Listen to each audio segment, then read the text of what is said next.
de receber o nosso amigo, do Centro Espírita Fé e Fraternidade, do Cônego, Filipe Salvaia, que irá fazer a nossa palestra dessa noite. Seja bem-vindo.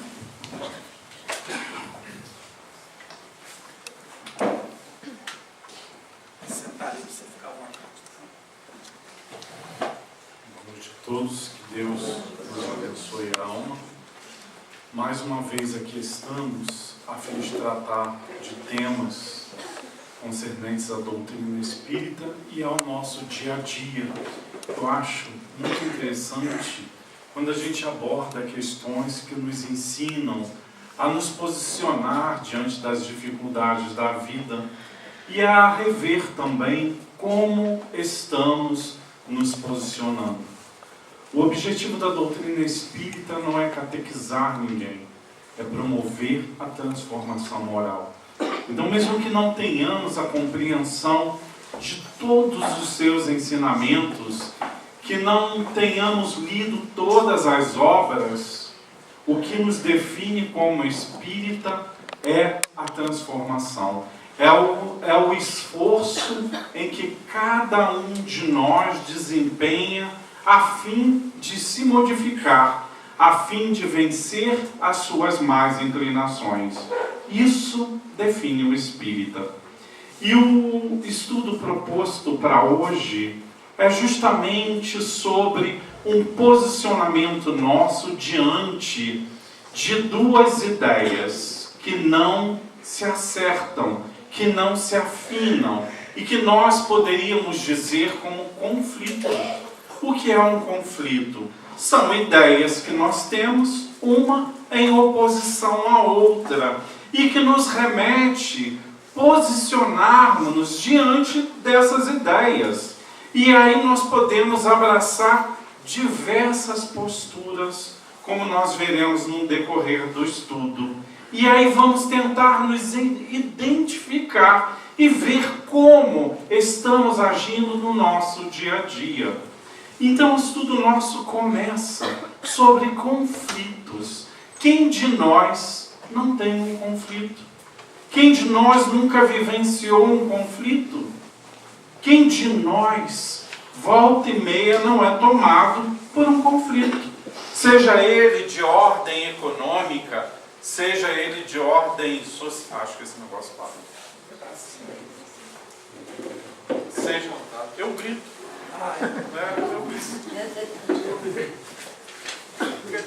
Deu conflito. Isso também é um conflito, né? O negócio. Deixa eu quieto aí que eu grito. É bom que ninguém dorme, né? E aí, gente, a gente vê os conflitos acontecendo em toda parte.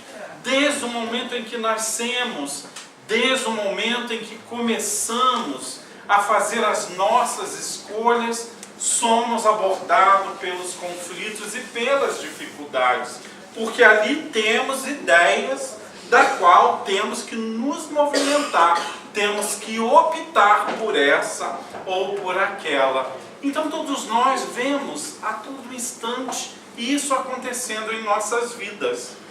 E a psicologia moderna vem falando justamente sobre essas questões, sobre esses conflitos, né? Como lidar com isso? E aí ela vem elencando uma série de posturas e começa a abordar sobre o conformismo. O que seria o conformismo? Essa postura do conformismo diante de um conflito.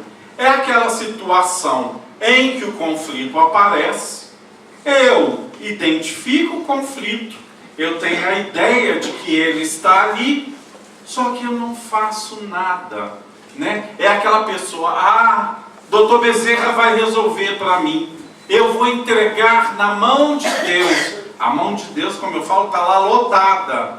E a gente aqui entregando os nossos conflitos à vida, ao tempo, ou a uma solução mágica, aquilo que nos compete realizar. Então eu fico numa posição passiva diante daquilo. Essa é a postura conformista. Aquilo ali está doendo, apareceu machucado, eu não trato, né? Eu boto um metiolate que hoje em dia não arde, né? Só espirrar, não é mais como aquelas pazinhas de antigamente, que a gente chorava 2 vezes, né? E ainda a família da gente ainda dizia assim, o que arde cura. Olha, que como eu sofri na infância.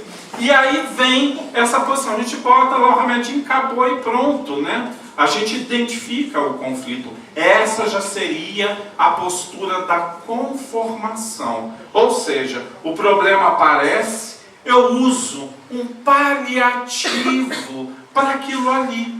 E não vou a fundo. Será que aquele machucado não teria uma outra causa? Um exemplo fácil, dor de dente. Eu estou com a dor de dente, vou lá, tomo uma amoxicilina e aí para de doer. E aí eu não vou ao dentista. Eu lido com o conflito dessa maneira. Conformação. Eu inventei uma solução, aquilo ali aparentemente foi solucionado, só que tempos depois aquilo volta de novo. Pode ser uma infiltração, pode ser uma cárie, pode ser um canal que eu tenho que fazer um dente, mas eu vou protelando a solução daquilo. Eu vou protelando a resolução daquele conflito, usando os paliativos.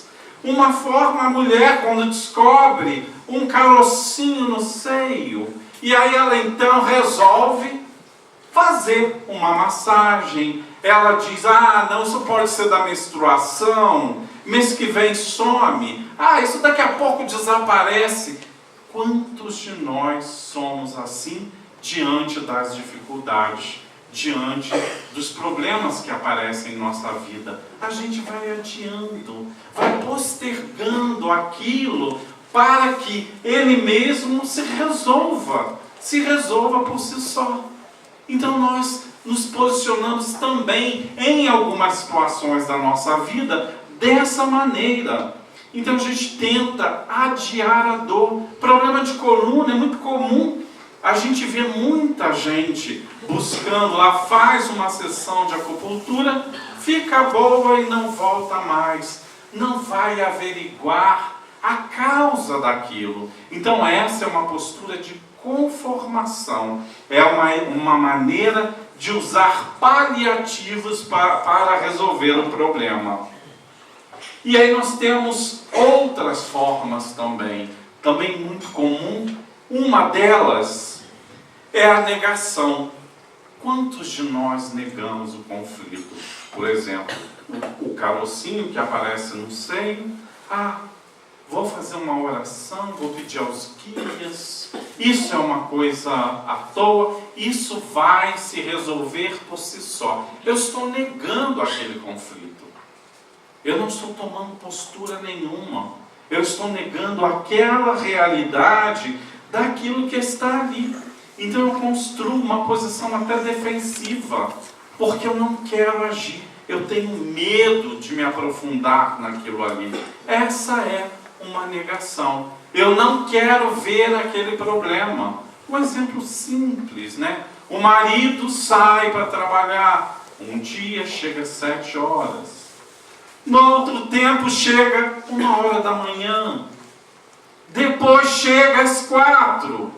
Na semana seguinte não chega. Então assim, e a gente vai percebendo o comportamento diferente, não averigua aquela postura, porque a gente nega a aceitar que possa ser outra coisa, como um caroço, não sei, pode ser uma coisa mais séria, e aí a gente assume essa postura de negação daquilo que está acontecendo, e vamos sempre adiando, e vamos não querendo confrontar aquela realidade. A gente assume essa postura de negação. Eu até coloquei uma outra postura, que é a postura daqueles que vivem no mundo de Alice, né? Que é o mundo lúdico, é o mundo mágico, para lidar com seus conflitos. São aquelas pessoas que têm uma visão completamente fora do normal em lidar com as dificuldades do nosso dia a dia. Para que vocês tenham uma ideia, esses dias, um amigo meu, esses dias deve ter uns 2, 3 meses, tá? E aí, gente, ele me liga dizendo que fez os exames e que poderia estar com um câncer ósseo. E eu fiquei apavorado por ele, né? Mas naquela certeza de que aquilo não deve ser tão grave assim, porque ele também tem tendência a exagerar as coisas. E depois a gente vai ver essa postura também.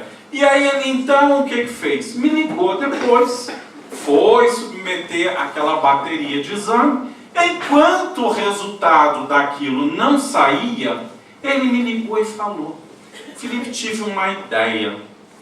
Se for mesmo câncer, eu vou conseguir quitar o financiamento da Caixa Econômica. Aí eu fiquei ouvindo. E aí ainda foi mais longe. E aí, porque o câncer, segundo o médico, poderia ser num dos pés, na canela. E aí, então, ele me falou: e ainda posso comprar um carro 0 com desconto. Aí eu falei: vai ter que ser adaptado, você vai ficar sem uma perna, né? E aí comecei: você vai quitar a casa e vai morrer logo depois. Olha que interessante, né? E assim, são pessoas que fogem, maqueiam o problema e não encaram aquilo como deve ser. Seria tão mais fácil conversar, no caso do exemplo dessas mulheres, né, cujo marido começa a apresentar uma postura diferente. Não é mais fácil chegar e conversar? Vamos conversar. Porque as relações não terminam de uma hora para outra. E aí ela é surpreendida, ou ele surpreendido com aquela atitude de abandono. Foi embora do nada. Não é do nada. Já vem acontecendo, só que a gente não quer ver, nós não queremos ver aquilo ali que está acontecendo, sabemos daquela realidade, mas negamos aquilo, e aquilo vai chegar a uma proporção que vai ficar difícil buscar a solução. Então por isso que é interessante chegar e conversar. Quantos casais, eu vejo isso, a gente já vivenciou isso também, que quando um briga com o outro, o marido vai trabalhar mal-humorado, né, e vai espalhando o mau humor daqui até lá no trabalho, até o cachorro, se entrar na frente, acaba sobrando para ele, e vai espalhando esse azedume para todo mundo. E aí fica o dia inteiro. Se a mulher então disser que quer conversar com ele na volta, aí que piora tudo, né? Que é quando a mulher quer falar, porque elas já falam mais do que o homem, isso já é provado, né? E chega a ser 2.000 palavras a mais que o homem por dia. E aí, gente, aí a coisa fica feia, né? Porque e ainda na sala, olha, falou que é na sala, pronto. Né? Que aí ela fica de frente para o marido. Não, senta aqui na frente. Eu quero falar com você. Botou esse dedo, pronto, é chamando para a briga. E aí então, pronto. Quando forem conversar, uma dica que eu já dou: colocar ao lado. Primeiro, escuta ele, antes de despejar tudo. Que aí evita uma segunda briga, né? Evita a crítica.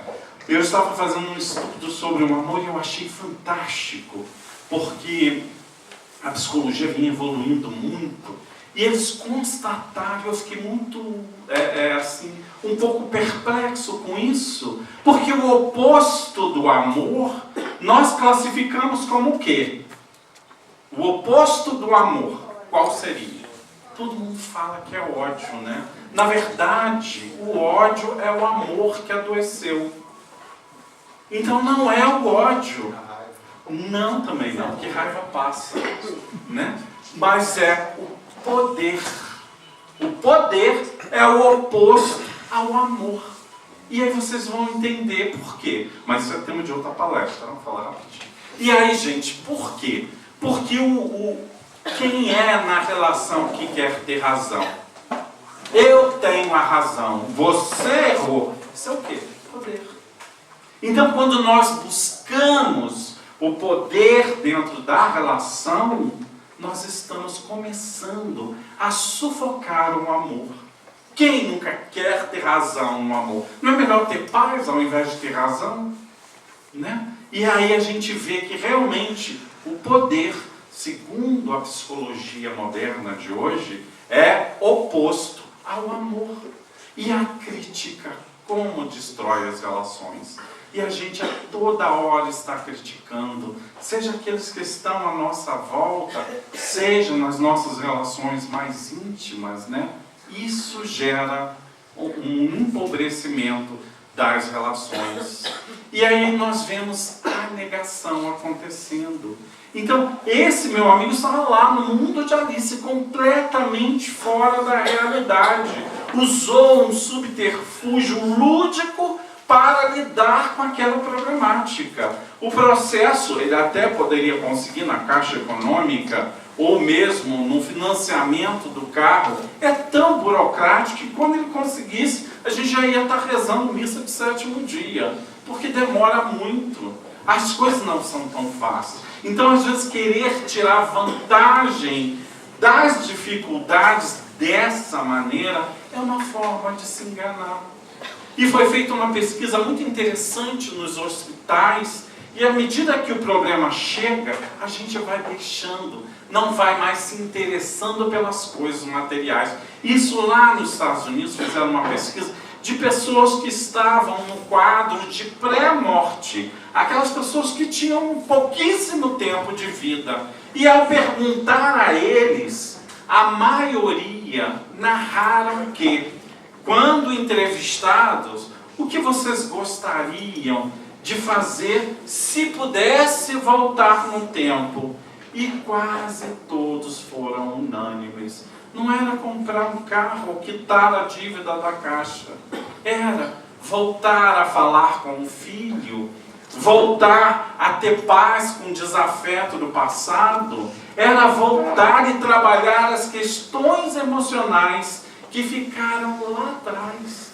E isso foi o que a grande maioria apontou, que se tivesse uma oportunidade, um tempo a mais de vida, fariam isso.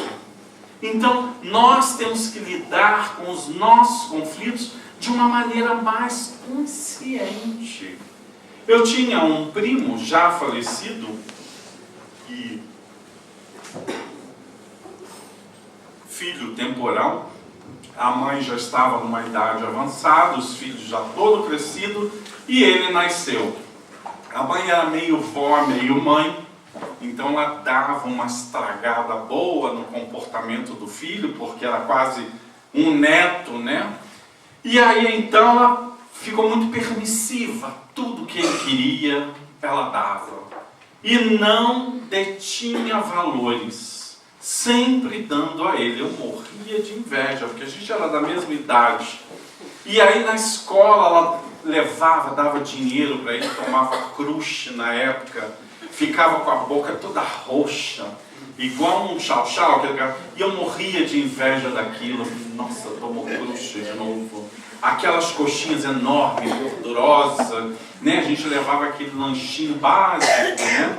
Que era quase o mesmo a semana toda, e ele sempre ostentava, entrava com a coxinha na sala de aula, e eu morria de... Ganhou um quichute, nossa, nesse dia então eu quase morria, aquele troço veio igual um charuto.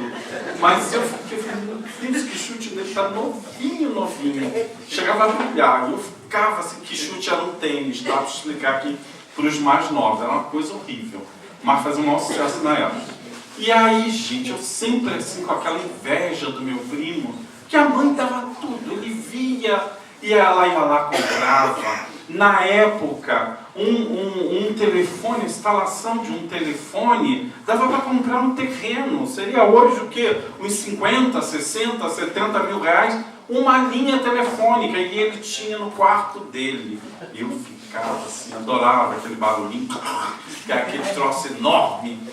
E eu ficava assim, gente, eu tenho telefone no quarto, tinha PlayStation, Play não sei o que, tudo, aquelas televisão preto e branco na época, né, no quarto.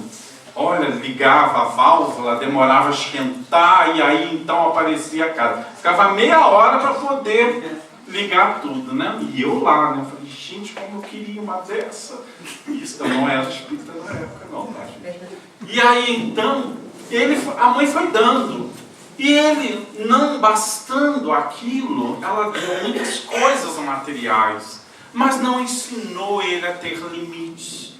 Não ensinou ele a ter valores, não supriu de afeto, mas de coisas.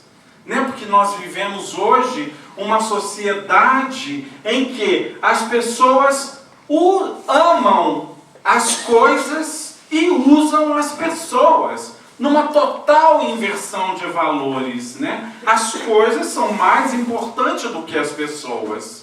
E já naquela época, ele precisava de afeto e começou a apresentar um comportamento meio que delituoso, porque não tinha conflito, não tinha limites, então ele ia fazendo tudo o que achava que podia fazer, porque tinha por trás dele uma mãe permissiva. E aí então ele começou a andar com pessoas de má companhia, chegou ao ponto de furtar, de roubar também carro. E aí foi naquela escalada de delinquência sem limites. Chegou o momento em que um dos amigos dele saiu, na época, o rosto do rapaz estampado na primeira folha do jornal. E lá a cara do garoto muito grande. Uma vizinha preocupada, achando que ela, a mãe dele, não estava sabendo, levou o jornal para ela ver. Olha, dona fulana, aqui, olha, o amigo, aquele rapaz que anda na sua casa, tenha cuidado. Olha ele aqui no jornal. E ela disse, não é ele não, é muito parecido, mas é não. Até podia justificar que o jornal antigamente era preto e branco, né? Mas ela olhou lá o garoto, a cara dele, o nome, em letras garrafais, mas ela ainda assim negou o conflito. Tempos depois, ele veio a desencarnar numa troca de tiro com a polícia. Então, se ela não tivesse negado aquele conflito, ele talvez hoje ainda estivesse encarnado. E quantos de nós em relações que não deram certo, talvez se nós não tivéssemos negado ou assumido uma outra postura diante daquilo, a coisa iria para um outro lado. Então, ter essa postura de negação não resolve. Quanta gente é internada porque adia, porque não aceitam as dores e vão protelando, usando de paliativos para resolver, e chega uma hora que aquilo não tem mais solução. E aí a gente está desencarnando. E o que é pior, desencarna, chega ao mundo espiritual não aceitando que desencarnou. Nas reuniões mediúnicas a gente vê vários espíritos nessa postura de negação. Não, eu estou vivo. Eu sinto o meu corpo. Eu ainda sinto as dores. Então essa postura se arrasta até fora do corpo físico. Durante a alimentação, quantos de nós cometemos os excessos? Até mesmo diante do cigarro, um só, não, eu estou diminuindo, é só 6 por dia, eu venho diminuindo, eu estou fumando menos, e quando vê, a gente está desencarnando. E o que é pior, quem está do lado também, como fumante passivo, vai junto. Então, além da gente suicidar, a gente ainda comete um crime contra quem está ao nosso lado. E aí essas pessoas que através da alimentação vão caprichando nos excessos e nas gorduras, né, acabam entupindo uma artéria, tempos depois tem um infarto. E aí elas dizem, meu Deus, que mal eu fiz a Deus. Isso deve ser de outra vida, não sai de chimarrão, né? Vai comendo, aquelas gorduradas todas, e aí depois bota a culpa na encarnação passada. Isso deve ser de outra vida, né? Então nós somos assim. apresentamos essas posturas que não nos trazem solução alguma. Essa senhora que eu falei, que era mãe do meu primo, até hoje se lamenta. É uma grande dor que ela arrasta a vida toda, justamente em decorrência dessa não querer enxergar aquela situação. Há aqueles também que reprimem os conflitos, muito comum no dia de hoje. E, em geral, essas pessoas que reprimem têm muito uma postura punitiva. Um exemplo muito simples para que vocês possam entender é a criança que vai à escola, vem com notas vermelhas, né? Aqueles vermelhão do começo ao fim, né? Português, matemática, tudo vermelhinho, tudo bonitinho, combinando, não tem um azulzinho ali para destoar um pouco. E a criança sempre com aquelas notas baixas. O que uma mãe faria? Tira o celular do filho, bota de castigo, né? Olha, quando é uma postura punitiva, superficial, é uma maneira mais fácil de resolver um problema. Ou então diz assim: vou mostrar ao seu pai para que ele resolva. Olha lá, delegando o conflito, numa postura de negação. Eu quero que outro resolva. Então seu pai vai resolver isso. Quando seria tão mais fácil investigar a causa daquelas notas. De repente a criança está sentando lá atrás, está com um problema de visão. De repente ele está presenciando a briga de casal. E aquilo está se refletindo um desinteresse em sala de aula. De repente a criança está com um conflito interno. Ou está sofrendo um bullying. E aí a mãe vai, pune a criança, sem ir a fundo na causa que está acontecendo. É tão mais fácil punir, é tão mais fácil tirar o celular. São atitudes que nós adotamos de paliação, atitudes que não resolvem o conflito. E assim a gente vai vivendo na periferia das nossas dores, na periferia das nossas dificuldades, e não vamos quase nunca a fundo na problemática. Outra também postura é a postura dentro da casa espírita, quando alguém se afasta, a pessoa já não vem à reunião. Qual é a postura? A gente ora, né? A gente entrega a Deus, a gente não vai averiguar por que o fulano não está vindo. Eu tive que me ausentar de uma casa por problemas de locomoção. 2 meses depois, me ligaram para saber como eu estava. Eu falei, já estou quase psicografando a mesa mediúnica. Demorou tanto que já deu tempo de desencarnar, se preparar já para trazer mensagem. Então nós tratamos o outro dessa forma. A gente delega aos espíritos, a gente não quer ter trabalho. A pessoa está ali todo dia e faltou. Não pode faltar a cadeira, a pessoa pode.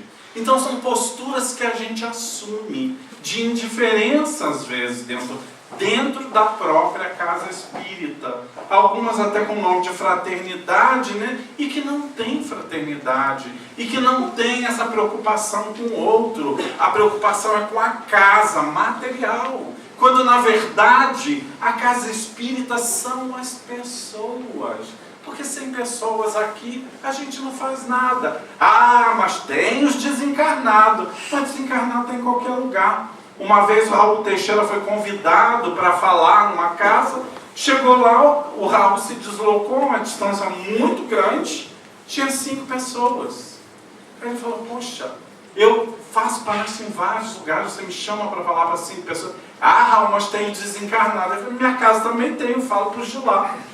Então, quer dizer, vamos adotar uma outra postura de querer saber o que está acontecendo com o outro, qual é o nome do outro. Às vezes a gente vem à casa espírita e não olha nem para o lado, né? O palestrante está ali, só fixa no palestrante. A gente não olha para o companheiro que está ao nosso lado. E aí a gente levanta, vai embora. né? Já me senti espírita, o espírito dentro de uma casa espírita. Entrei, saí, falei, gente, isso que é sentir espírito, né? Se sentir desencarnado. Ninguém te atende, ninguém te envolve, não tem um acolhimento nenhum.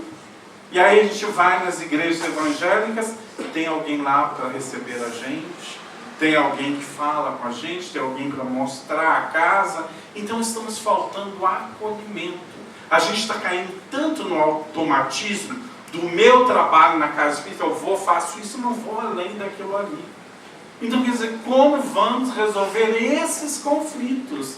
Também tem um processo de negação nessa postura. A gente não averigua, a gente não convida as pessoas para nada. Eu tenho uma amiga que hoje é presidente de uma casa espírita lá embaixo, e ela frequentou anos, nunca convidaram ela para nada. Ela falou que se sente tão frustrada. Hoje que ela é presidente, convida todo mundo para tudo. Fulano, você não quer fazer? Não sabe nem quem é. Ela falou, ó, filho, não dá nem tempo de perguntar o nome. Olhou para minha cara, eu já convido para trabalhar. Quer dizer, a gente tem que começar a envolver as pessoas. E não tem caminho melhor do que através do trabalho. Eu tinha um amigo na época fazendo graduação em Niterói, pós-graduação na área jurídica, já ainda novo, mas um advogado já conhecido em Niterói, de uma cultura intelectual muito grande, e ele chegava na casa espírita para trabalho. E a coisa que ele fazia dentro da casa espírita era botar água nos copinhos. Ninguém chegava perto dos copinhos. Aquilo ele fazia com uma satisfação tão grande, e ele se identificava com aquilo. Por menor que seja a função, é importante que nós nos doemos. É uma maneira da gente começar a trabalhar os nossos conflitos, vivenciar, arrumar uma cadeira, ajudar alguém em alguma coisa. É uma maneira até de enxergar melhor os nossos conflitos, saindo um pouco dessas ideias contrárias que caracterizam o conflito. Eu saio daquilo ali, fico do lado de fora e observo de uma maneira melhor. Então, através do trabalho, através de ouvir, através de ver outras dificuldades que estão à nossa volta, eu consigo melhor perceber aquilo que me está acontecendo. Então, por isso é que o trabalho transforma. É por isso que o trabalho nos ajuda a engrandecer e faz com que os nossos conflitos sejam tão pequenos. Uma senhora, uma vez, sobre os casos de Divaldo Franco, eu acho até que eu já comentei esse caso aqui, e ela, ao chegar perto do Divaldo, ela estava num conflito muito grande, e disse, Senhor Divaldo, eu cometi 16 abortos. E aí ela ficou esperando a postura punitiva do Divaldo, como é muito comum, né? A gente fala, né? Nossa Senhora está comprometida com a lei de causa e efeito. E a gente esquece que o amor cobre uma multidão de pecados. O Divaldo olha para ela e diz, minha irmã, não me importa o que você fez em seu passado. Vamos olhar o daqui para frente para que você possa ver o que pode fazer a partir de hoje. E naquele mesmo instante, ela encontrou serenidade diante desse conflito. O que ela resolveu fazer? Tinha recursos. Resolveu abrir uma creche que atende mais de 100 crianças. Então nós vejamos a maneira como ela lidou com aquele conflito. Ela encarou, ela não negou, trabalhou a sua culpa, porque em algumas situações o conflito gera culpa. E culpa nos aprisiona, nos impede de caminhar, a culpa nos limita. E nós espíritas sabemos que o amor cobre uma multidão de pecado e que ficar preso na culpa não resolve nada, só nos limita. só nos deixa estagnado naquele processo. Eu comentei um tempo aqui atrás que na Índia é muito comum, ainda nos dias de hoje, na Indonésia também, eles pegam o filhotinho do elefante e começam a treinar para que eles comecem a empurrar tora de madeira, a fazer diversos trabalhos assim bem pesados. E eles pegam esse filhote de elefante, acorrentam ele em uma árvore bem frondosa, e o animal vai crescendo ali, condicionado, com a patinha presa àquela árvore bem grande. Ao chegar na idade adulta, ele já cresce tão condicionado a estar preso que basta uma corda muito pequena e um arbusto para que ele não saia do lugar. E nós somos assim. Negamos o nosso potencial, crescemos com a culpa, convivemos com um conflito, vamos arrastando aquilo a vida toda e esquecemos dessa força. E às vezes aquilo é tão fino, é tão pequeno, que nós ficamos atrelados, ficamos condicionados a não tomar uma postura resolutiva diante daquilo. Então somos como esse elefante, com uma força descomunal, mas cresceu condicionado a uma limitação. E assim nós nos posicionamos diante da vida. Então temos que começar a repensar as nossas posturas, as nossas capacidades. A doutrina espírita nos dá subsídio para a gente resolver o que a gente não imagina. E as coisas eu pude ver, sabe? E aqui falo para vocês. Coisas que a gente não imagina, a gente tem condições de resolver. A vida, como nos diz Meimei, a vida abre estradas aonde o mundo não tem caminhos. Basta que a gente queira. E daí o grande profeta Galileu disse: ajuda-te, que o céu te ajudará. Mas a gente espera deitado lá, para que as coisas se resolvam. Ou então a gente faz aquela oração de meias palavras e poucos sentimentos, esperando que Deus tome alguma atitude. Então está na hora de realmente a gente parar, silenciar e buscar a fundo o nosso potencial, para que a gente tenha forças suficientes para resolver os nossos conflitos e começarmos a analisar como estamos lidando com ele, de maneira negando ou de maneira exagerando, porque tem aqueles que exageram também. A coisa desse tamaninho a gente dá uma proporção enorme àquilo, né? Chega a disputar com o outro quem está sofrendo mais, né? O Leandro Carnal, historiador, tem até um discurso muito engraçado que ele diz assim: duas pessoas conversando, eu estou com dor de cabeça, e a outra diz: eu tenho um câncer na cabeça. Então hoje a gente está numa sociedade de disputar sofrimentos, né? De exagerar os nossos conflitos. A coisa às vezes é tão pequena, mas toma uma proporção, então é um exageramento dos nossos conflitos. E qual seria uma maneira da gente buscar solução?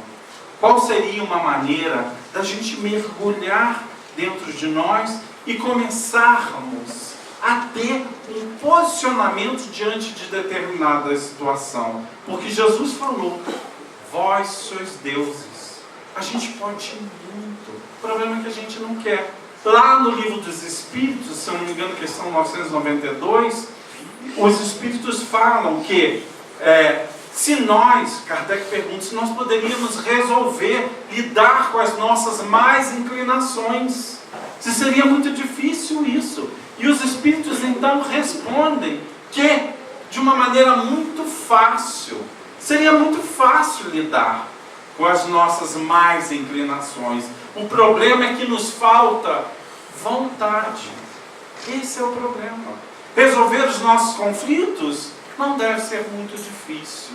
O que nos falta é vontade. E a gente não tem essa vontade. E aonde buscar essa vontade? Esses dias eu recebi uma história muito interessante. Esse dia já deve ter uns 2, 3 meses, tá, gente? E aí, uma história muito interessante, eu acabei adaptando, porque eu não lembrava lá direito, e aí eu fui remendando a história.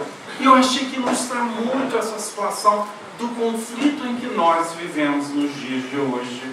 Um senhor fazendeiro, ele perdeu um relógio de família, um relógio muito bonito, daquele grandão com corrente, essa parte eu inventei. E aí o relógio lá, aquela folheado a ouro, e já estava na família há muito tempo, e ele perdeu dentro do galpão, do celeiro. E ele procurou, não achou, e aí ele teve a ideia de reunir algumas crianças e pediu que elas procurassem lá no celeiro o relógio dele. E as crianças, muitas crianças reunidas, acabou virando brincadeira e ninguém achou nada. E chegou o menorzinho de todos perto dele, perguntando, chegou atrasado, perguntou a ele: moço, eu posso lá procurar? O senhor deixa? Aí ele falou: olha, 10 foram lá procurar e ninguém achou. Deixa, moço, deixa eu ir lá. Você sozinho você não vai achar, menino. Mas deixa eu ir. Aí o menino então foi. Ele deixou o garoto ir. O garoto foi lá para dentro do celeiro. Daqui a pouco, volta com um sorriso na mão, segurando a corrente do relógio. O fazendeiro ficou impressionado. Mas como você conseguiu encontrar o relógio? Aí o garotinho deu um sorriso e falou assim: ah, foi muito fácil. Eu cheguei lá dentro, o celeiro é muito grande, eu sentei no banquinho, fechei os olhos e fiquei escutando. E aí eu pude ouvir tic-tac, tic-tac, tic-tac. E ele foi lá e encontrou o relógio. E eu acho que em algumas situações da nossa vida, a gente tem que ir para algum canto. Um canto nosso, como recomendava Jesus. Fechar os nossos olhos e ouvir o que a nossa alma está dizendo. Aonde a bússola da vida aponta, para que nós possamos não só encontrar a solução perdida, mas um novo rumo para as nossas vidas. Muita paz a todos e que Deus nos abençoe. Que esse tic-tac possa ficar em nossas consciências. A gente não bate palma, a gente agradece assim, né?